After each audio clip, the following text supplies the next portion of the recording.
Woo-wee, what's going on? YouTube is Donnie B, double B almost, Donnie B all day. So I am bringing you a knife today that I was actually kind of excited to bring you and blessed to have a scabber in my life. Scab over at ChoirBoyz with a Z Cutlery Outdoors loaned me his, I want to make sure I get the name 100% right. It's the Tuff Gear Nightmare III, I believe. I think they have different numbers, and I think this is the 3. It's the one on their website, so I'm only guessing.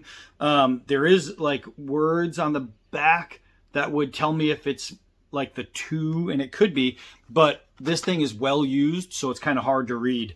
So it's either the 2 or the 3, I'm guessing, right? We're going to go over some of the specs on this thing. So it's knife type fixed blade. Couldn't you tell? So let's take it out of the sheath and go over the specs, and then we'll talk about some different things. Overall length is basically 16 inches. It's 15.9. Blade length is 8.7. Cutting edge is 8. Blade thickness is 0.23 of an inch, so it's just under a 1/4 inch. You got a saber grind with a convex edge. And blade shape is kukri. The blade steel, this is where we get into some stuff. The blade steel is Japanese SK85 with a Rockwell of 56 to 58, and it's double tempered. We're going to get into that too. It's 19.2 ounces with the sheath. It weighs a little more, obviously. And the sheath is Kydex. Pretty much all you really need to know as far as the specs, right? First, we're going to take a look at the sheath, and then we're going to go over like the good and the bad, in my opinion. Remember that when somebody reviews a knife, it's opinion based, so don't take everything to heart. The sheath, well, the sheath just looks cool, man. The sheath just looks cool. I love how, you know, it's normally the sheath just forms the blade, but this right here isn't on the blade. This is just, I don't even know how they did that. It's a little extra lump. And normally when you make Kydex, it's flattened and you squeeze it to the blade. So it looks like when they made their Kydex sheath, they put something on the blade to make that little thing right there. And it just adds a little depth in the design of the sheath. And being a knife designer, I happen to appreciate cool little things. It is on both sides as well because it's ambidextrous, and they wanted to make sure that the shapes are on both sides. So I think that's kind of a cool little touch. It's something you don't normally see. Kydex fits the shape of the blade, and this doesn't. It's just cool. I don't know. There's something about it I just like. You might not like it, but I do. Like I said, it's ambidextrous. You do have a on the belt, off the belt loop, so you can take it on and off without having to do all the other things. You do have a back strap. It's buttoned, and this is one of my favorite things besides your drainage hole, which means if you are hiking, camping, and you're crossing through the woods or wherever you got to get through, and you have a body of water that you have to carry your gear above your head and walk through, when you're nipple deep in some kind of pond, once you get out, the water is going to leak out from your knife, so you don't have to worry about carrying a bunch of crap in there. It's going to leak out. That's always a good thing. Then, of course, you can take out your knife and wipe it off anyway, but that's good. Helps keep the inside dry. But my favorite thing is they didn't do like screws all the way around or rivets, like solid rivets all the way around. They riveted hollow rivets, which means you can add a ferro rod, you can add a striker, you can add cordage, you can add whatever it needs, even a secondary knife. You can add whatever it needs to the sheath so you have more stuff. Not only that, but you can take off the belt loop if you don't want a belt loop, and you can attach it to your gear. So I love the hollow rivets. I think great job on that. So is there a negative to this sheath? Let's find out. Now, when I say negative, I'm going to tell you this straight out. This is a negative to a lot of people because they don't know what they're doing with a knife. There is a shit ton of rattle in here. Now, most people go, oh, it's rattling. You can't sneak up on your enemy. Show me where you're sneaking up on your enemy, and then I'll let you know when that matters. For me, I don't care. What matters is it's not going out. Does it make a little rattle? Who cares? Guess what? When you walk through the woods, your feet make noise. I don't care who you are. If you think you're a ninja, it doesn't matter. You're going to make noise when you walk anyway. When you're walking, you're not making noise with this. The only way you're going to make noise with this is if you're sneaking up on your enemy like this. Don't do that. So while that can be considered a negative to a lot of people, sheath rattle, me personally, I don't care. I just don't. So sheath concerned, I like it. I like the sheath. Oh, you know what Scab sent? He sent a dog tag. Ooh, right there. I don't know if it's backwards or not because I'm looking at a backwards phone, but Scabber sent a little dog tag. It's going to go on one of my dog tag chains. So let's go over what we're looking at. Obviously, you see a kukri blade, right? Obviously, you see a harpoon style tip, kind of. There's some really cool aspects of this, and then there's some really poorly designed aspects. When I say poorly designed, again, I'm a knife designer who designs mathematically. Some people design by they draw something really cool, and then somebody else goes, dude, we should make that into a knife. That's pretty awesome. And 9 times out of 10, it's going to be awesome. It's going to work. Mathematical designing is just a little extra that unless you're going for a certain point of balance, it doesn't matter. I'm not going to lie. It really doesn't matter. It just takes me longer. But there are flaws that can happen. Like if I was going to go to Corvette, and wanted to be a designer for Corvette, every single thing has to be measured to the micrometer, right? You can't design a car from eyeballing, thinking this will look cool, and have them put it together at the specs that you drew it at, and it's going to work. Your wind is going to be off, and all. So there's certain things that a design has to have to make it work all the way around. But if it doesn't have those things, that doesn't mean it's not going to work. So what I'm going to tell you is a few points from a mathematical designer to a non-mathematical design. And I happen to know it's not a mathematical design just because of some of the areas. I wrote down the measurements. So we're talking the overall length was 16, 15, 9 is 16. But when you're talking about knife now, if I said, okay, I need to measure this, I build a rectangular box and I'd say, okay, I want the tip and the end to touch inside of a perfect rectangular box, right? That's basically how a measurement is made, although most people just take a ruler, right? So that's how you measure a knife, right? But there's actually 3 mathematical measurements when you're talking about blade length. So there's overall, underall, and standard, right? So you have these 3 measurements. So you're looking at 16 inches, right? But then you have 2 more measurements. One of them is 17 and an eighth inches long, and one of them is 18 and an eighth inches long. So while the blade is 16 inches, it's actually, depending on what way you're swinging, it's going to be 18 inches. And depending on how you're swinging another way, it's a 17-inch knife. So just because it says 16 doesn't make it 16. It depends on where you're swinging from. Now, what does that do? Well, especially with a kukri, it helps. It helps because the angle of the kukri is made to be swung a certain way, right? A kukri is made to swing a certain way. If you go to Nepal and talk to the Nepalese, they're going to school you on why you're swinging their knife wrong, right? This one is not a standard kukri, however. This one is more of a fantasy kukri, right? It's got like this thing in the back, and when you look at it, like I saw it on paper, I was like, man, this thing looks dope, man. I was really digging the design. When I got it in my hand, I have to say I liked it less, but does that mean I don't like it? No. And I'm going to be completely 100% honest in this review because it's what I have to do, right? So when you're talking about POB, the mathematical POB is a -3/4, right? So you're -3/4 of an inch.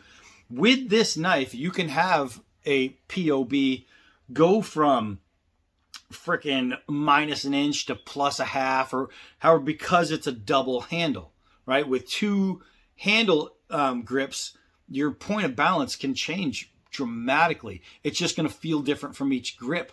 And if you don't have a properly mathematical POB, then one of the grips is going to feel a lot worse than the other, just the way it is.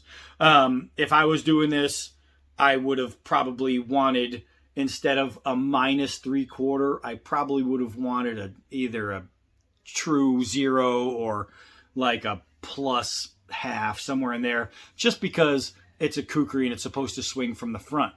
With this grip, you don't have that. With this grip, however, you do, and that's where you're getting into some stuff.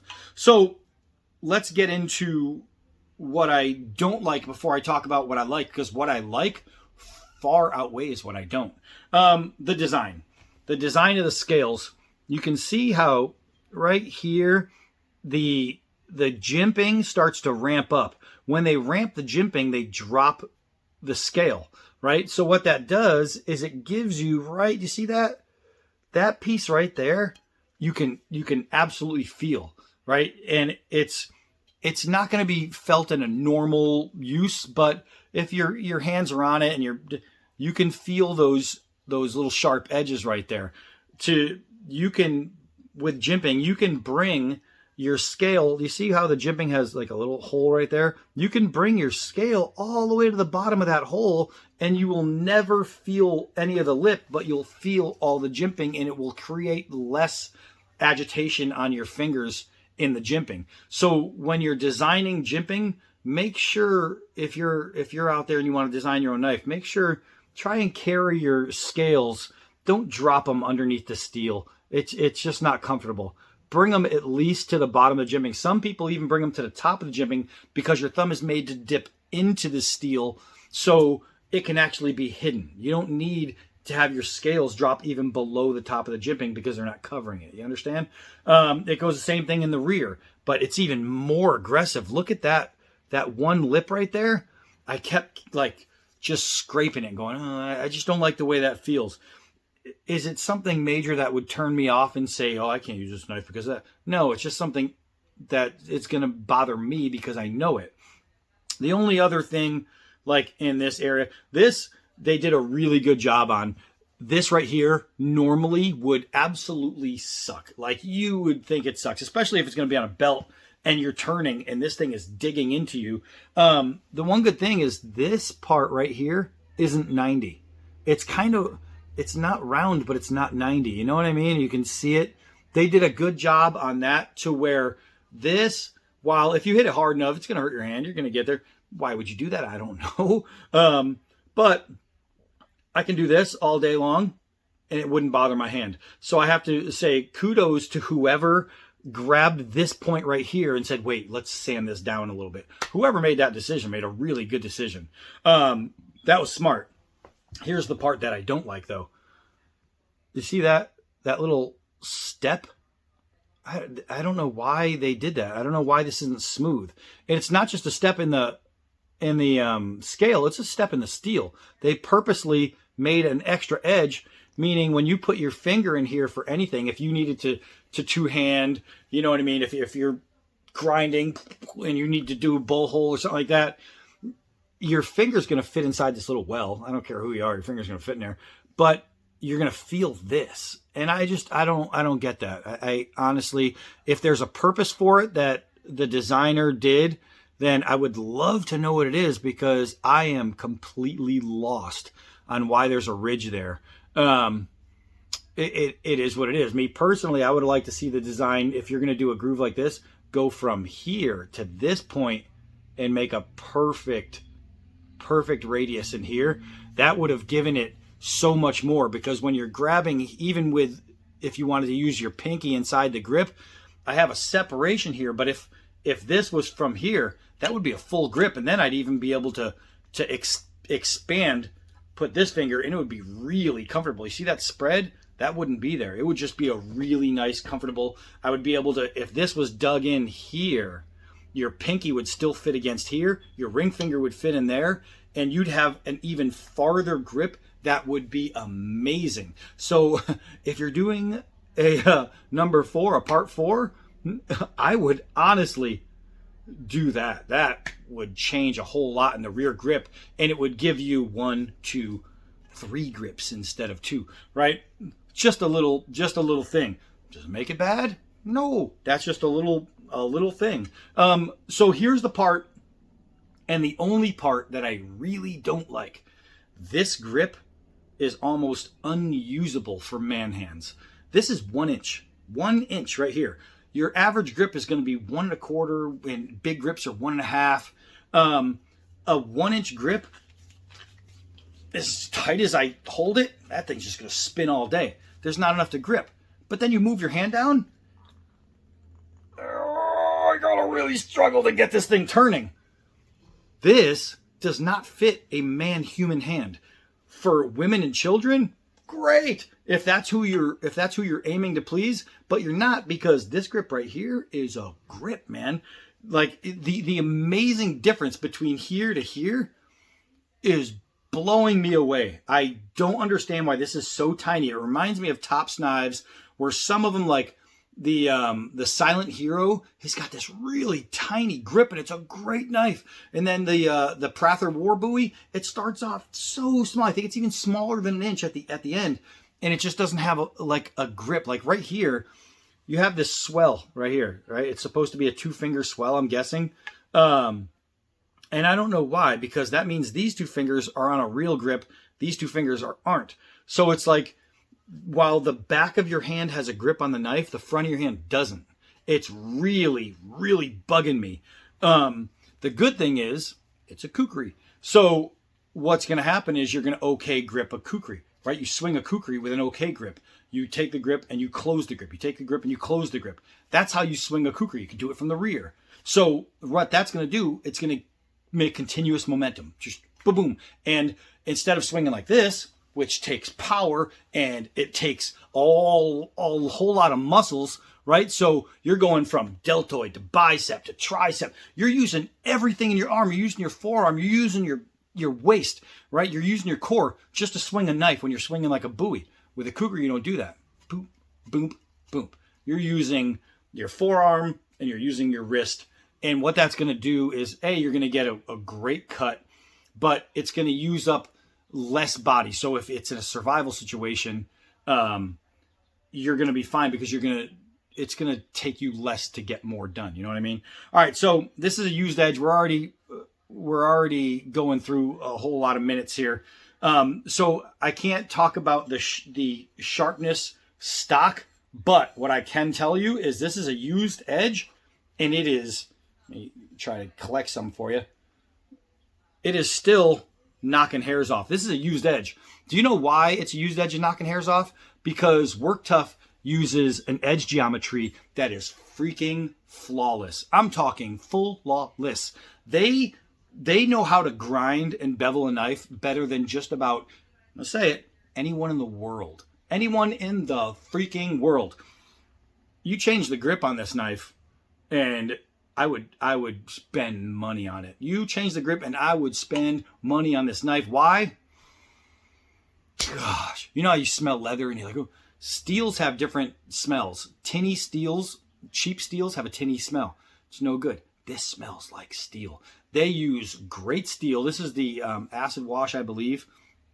I don't think this is the smooth. I'm not sure because it's used, right? So it's hard to tell.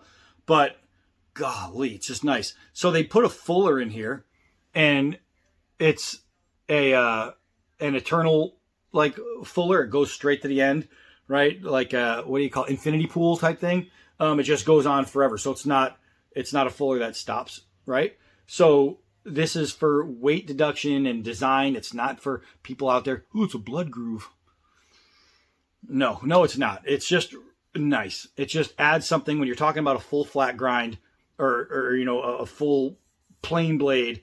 Then what that's going to do is just going to add something really cool. So they do have this right here. And this is the only other negative I'm going to say about this knife at all, right? When you add a harpoon tip, it's usually for something like putting your finger on, so you can do that. There is no human finger in the world that is going to be able to use that the way it's supposed to be used. It's just too far out. It doesn't really make too much sense. You have the little hook right here. You can use that for a whole lot of different things, survivally. One of the things you can use it for is it can accompany this hole right here to use as a strap, so you can make a kukri spear. which would be hard because it's a kukri style. You don't usually put a curved blade as a spear tip, but he added it. The designer, like I said, it's more fantasy, but for me, I think it's like usable fantasy. A lot of fantasy stuff you're just not going to use. This one you can use, and I'm going to prove it to you. We've been getting nothing but rain, but I seen the sun just creep out of the clouds, so we are going to go out and use the sun while we have it. Oh yeah, it's nice. Got the dogs chasing me down. Let's go. All right, so let's take this thing out. And now we're going to talk about where this knife shines, right? I don't care if the designers design things certain ways, and I'm not a fan of design aspects. That doesn't matter. What matters is the knife going to be a user? That's what matters. It's the only thing that matters, right? And here's another thing I'm going to tell you about these knives. If every single knife company in the entire world, in the planet, sent their knives after they designed them, right? They made some really cool designs. If every single knife company in the world sent their steel to work Tuff Gear and said, heat treat it, temper it, then we would have a very happy knife world. I think, and I'm going to say this 100%, that these guys are probably definitely top 10, probably top 5, maybe even could be top 3 heat treat knife company on the freaking planet. You see Scab using these things, and he's beating on them, he's tearing them up, he's talking about how tough they are. Do you know why he's saying that? Because he's right. Because they are. This knife is made to be a banger. Now remember, it is a used edge, so some of the things we're going to do, I'm doing on a used edge. So if it fails, then don't blame the knife. It's just used, right? But we're going to try a push cut here, and I slipped off. That was not the knife's fault. So with a push cut, it didn't push cut directly, but it took just a little bit of action. It's used. That's the only reason. That's the only reason. It's a used edge.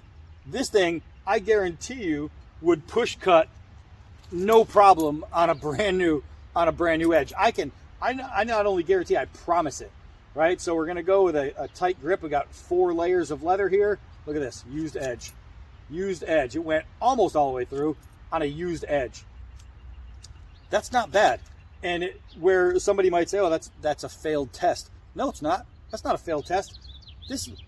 Look at how worn this thing is. Scab uses the snot out of this knife. If people say, oh, I go to knife channels and blah, blah, and use the knives. Scab uses the damn knives. So if he's going to say something, believe it, right? Let's try the tire test. I mean, come on, man. Come on, man. Bam. Let's do a couple 4-foot drops. Ugh. I want to see how this balance goes, and being what it is, I already know. I already know the balance points because I measured it. But 4 feet, it's just going to drop straight. Let's do a couple of hard downward throws, and we know what that's going to do. It's going to test the tip. This knife, not a problem. But what really it's going to test is bite and scales. We want to see if the scales are going to loosen at all from impact. Oh, I missed. Well, I kind of didn't miss. Ugh, the stump just broke. Look at the bite. Ugh. All right, so that bite is over 2 inches. That's pretty close to 3 inches of bite on a hard downward throw. Ugh, that thing. Ugh. All right, so when downward throws are considered, that's pretty close to 3 inches, right? Downward throws are considered. That is pretty badass. Now, you've seen the blade hit, boink, and wobble. That means, when you're talking about like the tempering and all that, you hear people say spring steel, it springs back. This steel is phenomenal. Phenomenal. Oh God, it swings like a kukri. All right, so we got the extension cord out here. All right, let's give it a quick. And when I say, I mean, that's just gonna be fun. I love, and I mean love, the geometry in the blade. I freaking love it. I can complain all I want about this. Who gives a snot rocket? This right here is all you need. And from right here, that's all I need. I don't care about this. I care about this. This doesn't matter when I have this. It's the same thing with my D-Bad Crow Gall. This is made for tight work. This is made for swinging, and I made the Crow Gall to swing. Sure, you can use it like this, but man, right here is a beastly feel. I freaking love it. All right, so let's find us a soccer ball. We'll test some skinning ability of this thing. Now, because it is a fantasy kukri, it's not made to skin. But does that mean it can't do it? I don't know. So there's no choil, and the blade is super sharp. And since you can't put your finger up here, I'm gonna use kind of like a modified side grip and come up.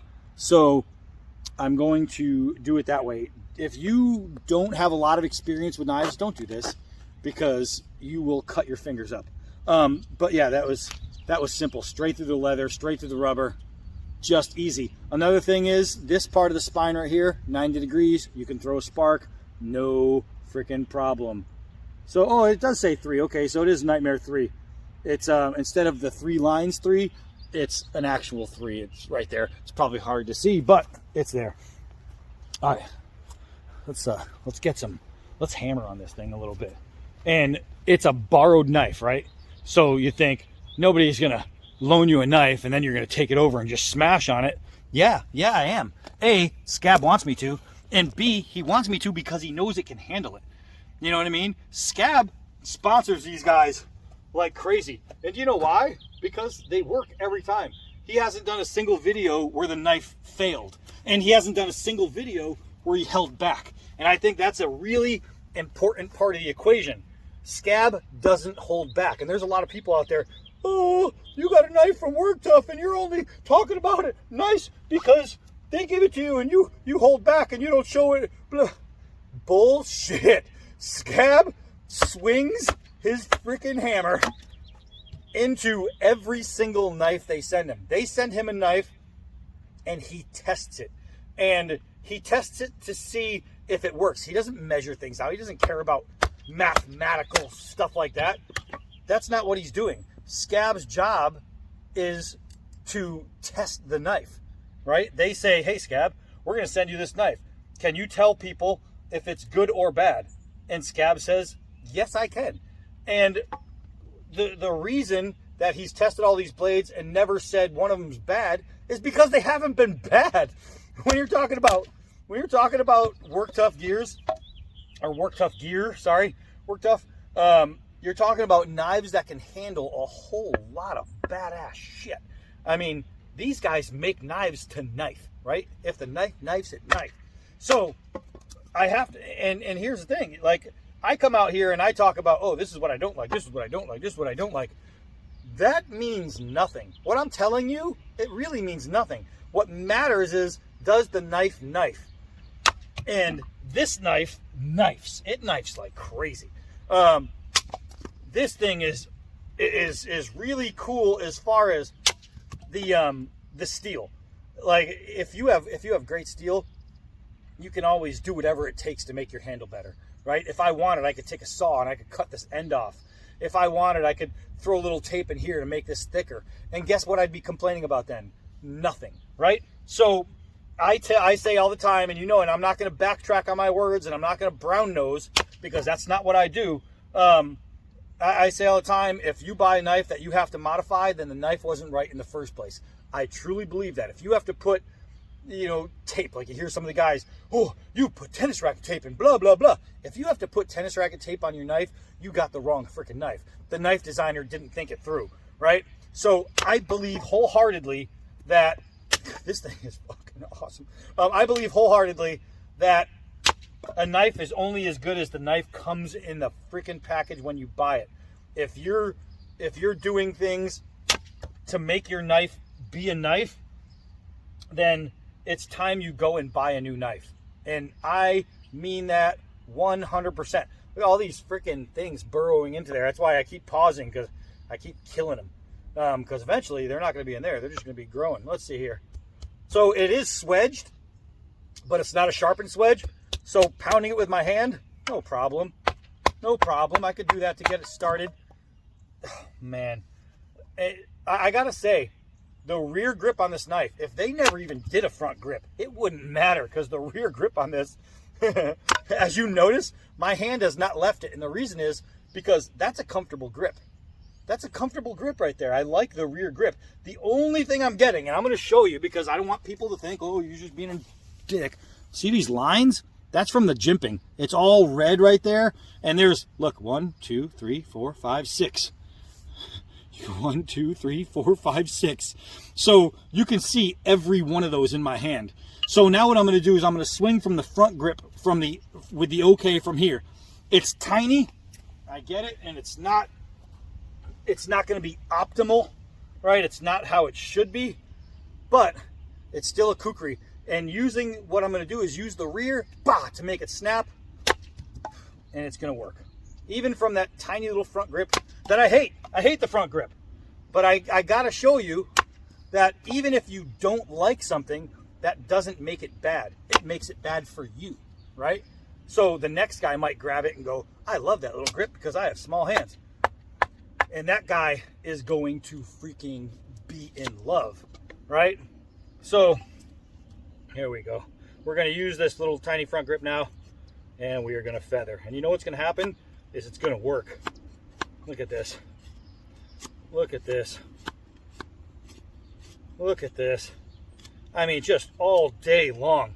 That's just nice. Let's see, spear tips. God, I love a kukri shape. Spear tips,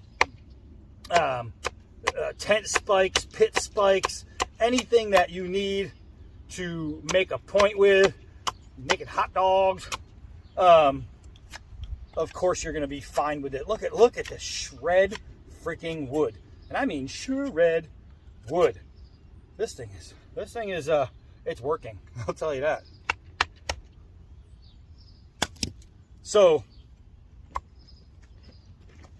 I could say whatever I want, and the reason I wanted to complain about the design flaws is because it makes the steel that much more special. When I say, oh, it's bad because of this, bad because of this, bad because of this, and then it does all of this with ease, you're saying, damn, he came into this thing not even really caring too much about this knife, and this knife just shattered all expectations. And it really didn't, because I expected Work Tuff Gears to be tough. I mean, it's who they are. It's really who they are. They're not known for the most beautiful knives on the planet, and I'll say that, they're not. But they're known for literally some of the toughest knives on the planet. And I will stand by that 150 freaking %. I freaking love tough knives, and this thing is a tough knife. Yeah, that was bad. I missed. There we go. This stump is not good. Here we go. Here we go.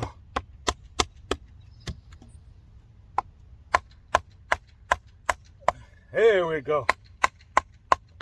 So that's a half split.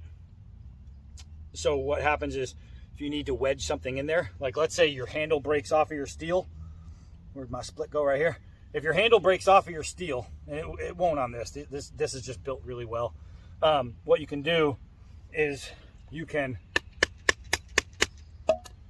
hammer down and make yourself a nice wedge. And this is a very rare occasion type of thing, but you make yourself a nice wedge using just the steel, and then you can split open the wood, put your blade in between the pieces of wood, and then pinch it in between and tie it.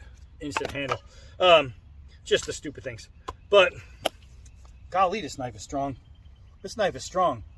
So, man, I'm glad I went through the don't likes, because when somebody starts off with, this is what I don't like about this knife, and then you continue to watch and they talk about how great it is. Hold on, there's the dog. Damn dogs. Damn dogs. He's not built as tough as this. Otherwise, I'd whoop his ass. All right, so basically, I mean, to sit there and nitpick about something that you can literally trust your life with. That's pretty cool, man. That's pretty cool. I can say, oh, bad for this, bad for this, bad for this. Would you trust your life with it? Any day of the damn week. I'll tell you that. I will tell you that. There is nothing about this knife that tells me in a survival situation it's not going to be good. All right, let's see here. Oh, this knife's so bad I broke a tree. All right, let's try that again. Oh yeah! First try. First one didn't count. Whew. Actually threw pretty good. So yeah, this is what I'm telling you guys. If you put your hand on this knife and this grip, that's pretty damn good. Is it the best? No, this will still jack you up a little bit, but you'll still feel this a little bit, the little swell, but it's not going to matter. That's what I'm trying to say. It's not going to matter. You're going to do good. You can find a knife with a better grip anywhere you look. You can find one with a better grip. You can find one with better steel. That part right there. This is the main thing, because if you lose half of your grip, if something happens, you could still use the other half of the knife, the good half. So I don't know. That's I talked to Scab and I said, Scab, my brother, I said, I have to be honest. So I have to talk about some things that you're probably not going to like to hear. And Scab said, bullshit. He said, I want to hear it. And that's what separates Scabber from some of the people who are paid to do reviews from companies. And Scab doesn't get paid from these guys. They like the way he swings the knife. They like the fact that he is absolutely going to beat on it, right? Is he going to say anything negative? No, they don't care about that. They wouldn't care, I don't think, if he did. If Scab said, hey, this part's too small, you think they're going to complain? No, because what Scab's going to do in the long run is show that you can beat the living crap out of this, and it's going to be okay. And that's what separates Scab from a lot of people, is he's willing to get out there and beat the crap out of it. So if you're a knife company, why wouldn't you send a guy like that a knife? This is why people send me a knife, because they say he's going to be honest and he's going to bang on it. Scab is honest and he bangs on it. That's what we do, brothers. So yeah, I mean, I really, really am thankful that I got to play with this. You know what I mean? Right here, man. If this, right there, that would be the perfect spot right there. That's where the point of balance should rest. That's, that one spot. That's where it's perfect. That's nice. But hell yeah, I can nitpick. I nitpick about a lot of things, though. I mean, look at my face. There's a lot to nitpick there, but it still works, right? Still works. That's it, man. All right, so do I recommend this for me? I would not buy this because of that. But if it was on a table and somebody said, okay, you're going out for a week and you have to live or die in the woods, I would have no problems picking this thing up. All right, I'll take a work tough, because I know that this right here is going to keep me alive. I know that for a freaking fact. So that's it. That's it, man. That's some work tough goodness right there. I have to say that Scab wasn't lying, man. This thing bangs. This thing bangs like a champ. That's it for me. I am Donnie B all day. Till next knife.